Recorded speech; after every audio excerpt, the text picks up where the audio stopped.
11 മണിയാവുമ്പോൾ എറണാകുളം കൺസ്യൂമർ കോടതിയിൽ വന്ന ഈ കീപാഡ് ഫോണിൽ ഉദ്യോഗസ്ഥൻ എങ്ങനെയാണ് ഡിജി ലോക്കറും പരിവാഹൻ സൈറ്റൊക്കെ ഇൻസ്റ്റാൾ ചെയ്യുന്നതെന്ന് നിങ്ങൾക്കും കണ്ടുപഠിക്കാവുന്നതാണ് കേട്ടോ. ഞാൻ നോക്കിയിട്ട് മനസ്സിലായില്ല. ഞാനിനി മൊബൈൽ ഷോപ്പിൽ ഇനി കയറാത്ത മൊബൈൽ കമ്പനികളുമില്ല, മൊബൈൽ സർവീസ് സെൻ്ററുകളുമില്ല.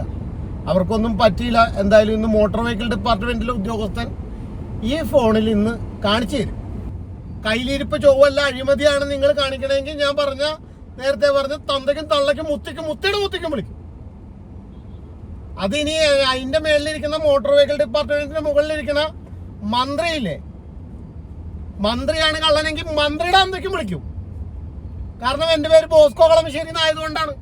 നമസ്കാരം, ഞാൻ ബോസ്കോ കളമശ്ശേരി. ഇന്ന് മോട്ടോർ വെഹിക്കിൾ ഡിപ്പാർട്ട്മെന്റിന്റെ ഉദ്യോഗസ്ഥനെ കോടതി നേരിട്ട് വരാൻ പറഞ്ഞിരിക്കുകയാണ്.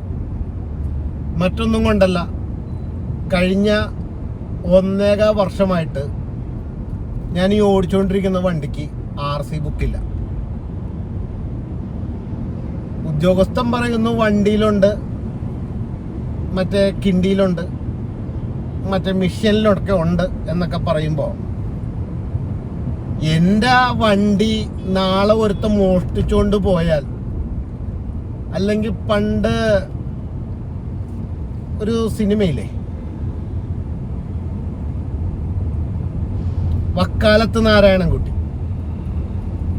ആ സിനിമയിൽ നമ്മൾ RC ബുക്ക് ഇങ്ങനെ കൊടുക്കാൻ നേരത്ത്, RC ബുക്ക് ലൈസൻസും ഡോക്യുമെന്റ്സ് ഒക്കെ കൊടുക്കാൻ നേരത്ത് എവിടെ എനിക്ക് കിട്ടിയില്ലല്ലോ എന്ന് പറയുന്ന ആ പരിപാടി എന്ന് പറഞ്ഞ പോലെയാ 2022 വാളയാർ ചെക്ക് പോസ്റ്റിൽ ഉദ്യോഗസ്ഥൻ കൈക്കൂലി മേടിക്കുന്നത് ലൈവായി കാണിച്ച അന്ന് തുടങ്ങിയതാണ് മോട്ടോർ വെഹിക്കിൾ ഡിപ്പാർട്ട്മെന്റിലെ ചില ഏമാമാരുടെ വേദന. പച്ചക്ക് പറഞ്ഞ കുത്തിക്കഴപ്പ്. പക്ഷെ ഞാൻ വിടാൻ തയ്യാറൊന്നുമല്ല. അപ്പൊ ഈ പറഞ്ഞ ഞാനൊരു ട്രാവൽ വിത്ത് വേൾഡ് എന്ന് പറയുന്ന ഒരു പ്രോഗ്രാം കണ്ടസ്റ്റ് ചെയ്യാൻ വേണ്ടിയിട്ട് മാത്രമാണ് ഞാൻ ഈ ഒരു വണ്ടി എടുത്തത്. അപ്പൊ ഇവരെനിക്ക് എന്ത് ചെയ്ത RC ബുക്ക് തരത്തില്ല. ആദ്യം പറഞ്ഞു സാറേ 6 മാസം സമയം എടുക്കുമെന്ന് പറഞ്ഞു. ശരിക്കും പറഞ്ഞ 6 മാസമല്ല, 7 ദിവസം. 7 ദിവസത്തിനുള്ളിൽ RC ബുക്ക് ഉടമയ്ക്ക് ഹാൻഡ് ഓവർ ചെയ്തില്ല എങ്കിൽ ക്രിമിനൽ അല്ലെങ്കിൽ രേഖാമൂലം നോട്ടീസ് അയക്കണം എന്നാണ്. എന്തുകൊണ്ട് കൊടുത്തില്ല എന്നുള്ള റീസൺ എഴുതി തരണം. അതാണ് ചട്ടം. കേന്ദ്ര മോട്ടോർ വെഹിക്കിൾ ആക്ടിലെ കാര്യമാണ് ഞാൻ ഈ പറഞ്ഞത്. അപ്പോൾ എനിക്ക് ഇതൊന്നും തരാതെ, ഇവർ ഈ പറയേണ്ട കാര്യങ്ങളൊന്നും പാലിക്കാതെ എനിക്കെതിരെ മറ്റേ ഔദ്യോഗിക കൃത്യനിർവഹണം തടസ്സപ്പെടുത്തിയെന്ന് പറഞ്ഞുകൊണ്ട് കേസ് കൊടുത്തു. കേസ് സ്വാഭാവികം. മോട്ടോർ വെഹിക്കിൾ ഉദ്യോഗസ്ഥന്റെ തന്തയ്ക്കും തള്ളയ്ക്കും വിളിക്കും. കയ്യിലിരിപ്പ് ചൊവ്വല്ല, അഴിമതിയാണ് നിങ്ങൾ കാണിക്കണമെങ്കിൽ ഞാൻ നേരത്തെ പറഞ്ഞ തന്തയ്ക്കും തള്ളയ്ക്കും മുത്തിക്കും വിളിക്കും. അതിനി അതിന്റെ മേളിലിരിക്കുന്ന മോട്ടോർ വെഹിക്കിൾ ഡിപ്പാർട്ട്മെന്റിന്റെ മുകളിലിരിക്കുന്ന മന്ത്രിയില്ലേ, മന്ത്രിയാണ് കള്ളനെങ്കിൽ മന്ത്രിയുടെ അന്തയ്ക്കും വിളിക്കും. കാരണം എൻ്റെ പേര് ബോസ്കോ കളമശ്ശേരി ആയതുകൊണ്ടാണ്. അഴിമതി കാണിക്കാത്ത നല്ല സത്യസന്ധരായ ഉദ്യോഗസ്ഥന്റെ പുറത്തോട്ട് ഞാൻ കുതിര കയറാൻ വരാറില്ലല്ലോ. കയറാൻ വരാറുണ്ടോ? എന്റെ പഴയ സ്വഭാവത്തിനായിരുന്നെങ്കിൽ ഞാൻ നിങ്ങളുടെയൊക്കെ കാലെ പിടിച്ച നിലത്തിട്ടടിച്ചാണ്. കഴിഞ്ഞ ദിവസം മോട്ടോർ വെഹിക്കിൾ ഡിപ്പാർട്ട്മെന്റിലെ എൻ്റെ RC ബുക്കിന്റെ അപ്ഡേഷൻ എന്താണെന്ന് അറിയാൻ വേണ്ടി ചെന്ന് കഴിഞ്ഞപ്പോ എന്നോട് പറയാ, എൻ്റെ പൊന്ന് സാറേ, എനിക്ക് സിനിമയിൽ അഭിനയിക്കാൻ താല്പര്യമൊന്നും ഇല്ലാട്ടൊന്നും. ആലോചിച്ച് നോക്കിയേ, എന്തുകൊണ്ടാണെന്നറിയോ? വാളയാർ ചെക്ക് പോസ്റ്റിൽ കൈക്കൂലി മേടിച്ചത് ലൈവായിട്ട് നിന്ന് കാണിച്ചു കൊടുത്തപ്പോഴുള്ള പേടിയാണ് അവർക്ക്. എൻ്റെ പൊന്ന് ബോസ്കോ സാറേ, എനിക്ക് സിനിമയിലൊന്നും അഭിനയിക്കാൻ താല്പര്യമൊന്നും ഇല്ലാട്ടോ ഒന്നും. ഞാൻ പറഞ്ഞല്ലോ, ഇന്ന് എൻ്റെ കയ്യിലിരിക്കുന്ന ഫോണിൽ എനിക്ക് കെ സ്മാർട്ട് ഇൻസ്റ്റാൾ ചെയ്ത് കാണിച്ചു തന്നാൽ മതി. അവർ ഇതേ ഇരിക്കണം ഫോൺ. ഈ ഫോണിൽ ഇവരന്മാരെ എനിക്ക് കെ സ്മാർട്ട് ഇൻസ്റ്റാൾ ചെയ്ത് എനിക്ക് കാണിച്ചു തരണം.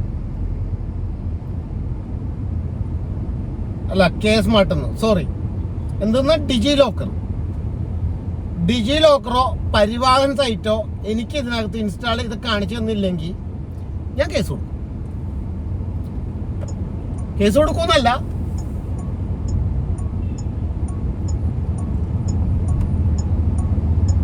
എന്നിട്ട് ഇന്ന് ഞാൻ വിടുന്നുള്ളൂ കോടതിയിൽ നിന്ന്. അതാണ് എന്റെ തീരുമാനം.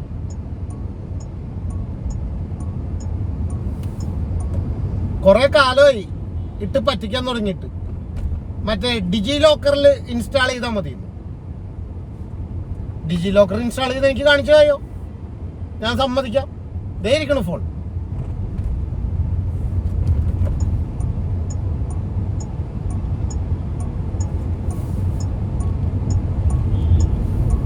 ആ പഠിപ്പിക്കാനാണ് ഇന്ന് കൺസ്യൂമർ കോടതിയിൽ മോട്ടോർ വെഹിക്കിൾ ഡിപ്പാർട്ട്മെന്റിന്റെ MVDനോട് നേരിട്ട് കോടതിയിൽ ഹാജരാവാൻ പറഞ്ഞത്. നിങ്ങൾക്കും വേണമെങ്കിൽ 11 മണിയാവുമ്പോൾ എറണാകുളം കൺസ്യൂമർ കോടതിയിൽ വന്ന ഈ കീപാഡ് ഫോണിൽ ഉദ്യോഗസ്ഥൻ എങ്ങനെയാണ് ഡിജി ലോക്കറും പരിവാഹൻ സൈറ്റൊക്കെ ഇൻസ്റ്റാൾ ചെയ്യുന്നതെന്ന് നിങ്ങൾക്കും കണ്ടുപഠിക്കാവുന്നതാണ് കേട്ടോ. ഞാൻ നോക്കിയിട്ട് മനസ്സിലായില്ല. ഞാനിനി മൊബൈൽ ഷോപ്പിൽ ഇനി കയറാത്ത മൊബൈൽ കമ്പനികളുമില്ല, മൊബൈൽ സർവീസ് സെൻ്ററുകളുമില്ല. അവർക്കൊന്നും പറ്റിയില്ല. എന്തായാലും ഇന്ന് മോട്ടോർ വെഹിക്കിൾ ഡിപ്പാർട്ട്മെൻറ്റിലെ ഉദ്യോഗസ്ഥൻ ഈ ഫോണിൽ ഇന്ന് കാണിച്ചു തരും. അത് കണ്ടോ? കാണണമെങ്കിൽ രാവിലെ 11 മണിക്ക് അല്ലെങ്കിൽ ഒരു 12 മണിക്കുള്ളിൽ എറണാകുളം കൺസ്യൂമർ കോടതിയിൽ വിജിലൻസ് ഓഫീസിൻ്റെയും CBI ഓഫീസിൻ്റെയും ഒക്കെ തൊട്ടപ്പുറത്തുള്ള റോഡിൽ കൂടെ മറ്റേ കത്രക്കടവ് പാലം കയറുന്നതിന് മുമ്പ് വിജിലൻസ് ഓഫീസും CBI ഓഫീസും ഒക്കെ കഴിഞ്ഞ് കത്രക്കടവല്ലോ, അവിടെ ഒരു പാലമുണ്ട്, പുല്ലേപ്പടി പാലത്തിന്റെ കേറാണ്ട് ഇടത്തോട്ട് തിരിഞ്ഞ് ചെല്ലുമ്പോൾ വലത്തേക്ക് തിരിഞ്ഞ് ഇടത്തേക്ക് തിരിഞ്ഞ് അപ്പം തന്നെ വലത്തേക്ക് തിരിഞ്ഞ കാണുന്നതാണ് കൺസ്യൂമർ കോടതി. ആ കൺസ്യൂമർ കോടതിയിൽ നിങ്ങൾ വന്നാൽ ഞാൻ നേരത്തെ കാണിച്ച ആ കീപാഡ് ഫോണിൽ ഇവർ ഇൻസ്റ്റാൾ ചെയ്ത് തരും. എല്ലാവർക്കും അവസരമുണ്ട്.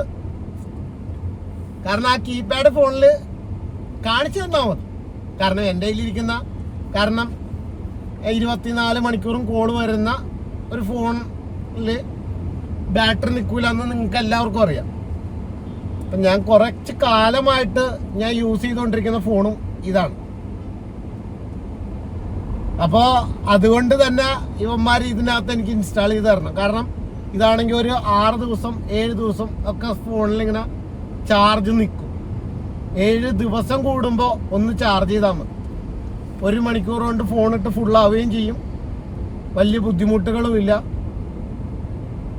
സുഖസുന്ദരമായിട്ട് സംസാരിക്കാനും പറ്റും. ഇവരെനിക്ക് കീപാഡ് ഫോണിൽ കാണിച്ചു തരട്ടെ. ആ കാണാൻ നിങ്ങൾക്കും അവസരമുണ്ട്.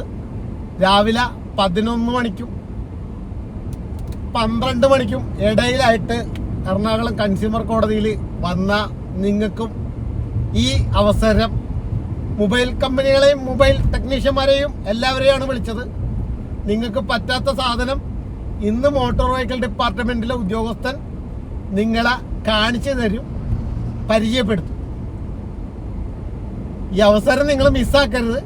ഇത് കണ്ടിട്ടെങ്കിലും നിങ്ങൾ നാളെ ഡിജി ലോക്കറും മറ്റേ പരിവാഹൻ സൈറ്റൊക്കെ ഇതിനകത്ത് ഇൻസ്റ്റാൾ ചെയ്യാൻ പഠിച്ച് നാട്ടുകാർക്ക് കൊടുക്കണം എന്ന് പറഞ്ഞുകൊണ്ട് നിർത്തുന്നു. നന്ദി, നമസ്കാരം.